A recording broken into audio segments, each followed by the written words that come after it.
রাষ্ট্র কেমনে চালাইবো? এই লোকটাও আল্লাহর বান্দা থেকে বন্ধু হয়ে যায় সোহবতের দ্বারা। কিসের দ্বারা?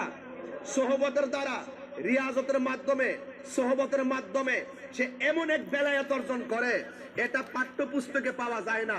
এটার নাম এলমে লদুনি। স্বয়ং আল্লাহ যার প্রতি রাজি হয়, সার্টিফিকেট লাগে না, অটোমেটিকলি বান্দা থেকে আল্লাহর বন্ধু হয়ে যায়।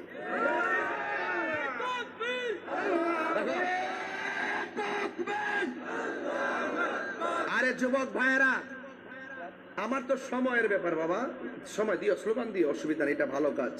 কিন্তু আবার ফতোয়া দিও না যে তাহির হুজুর স্লোগান দিয়ে আমার এই কথা কয়ে স্লোগান বন্ধ করে নিচ্ছে। আমার সময় বুঝতে হবে, আমার সময় বুঝতে হবে, এই সময়টা বুঝতে হবে। অনেক সময় আমরা যখন নবীর ওয়াজ করি, নবীর সম্মান গাই, হুট করে কমিটি এনে কাগজ দেয়, কাগজ দিয়ে হুজুর বক্তব্য সংক্ষেপ করুন, কয় না অনেক সময়। কেন কয়? পরবর্তীতে আরেকটা বক্তা আছে বা আপনার সময় 10 মিনিট, আপনি একটু সংক্ষেপ করুন।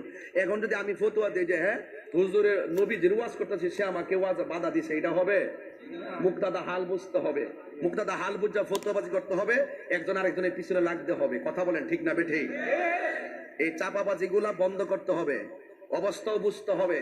অনেক সময় আমরা এগুলা বলে থাকি যে হুজুর ওয়াজ সংক্ষেপ করুন, এর মানে এই নয় যে ওই কমিটি নবীর বিরুদ্ধে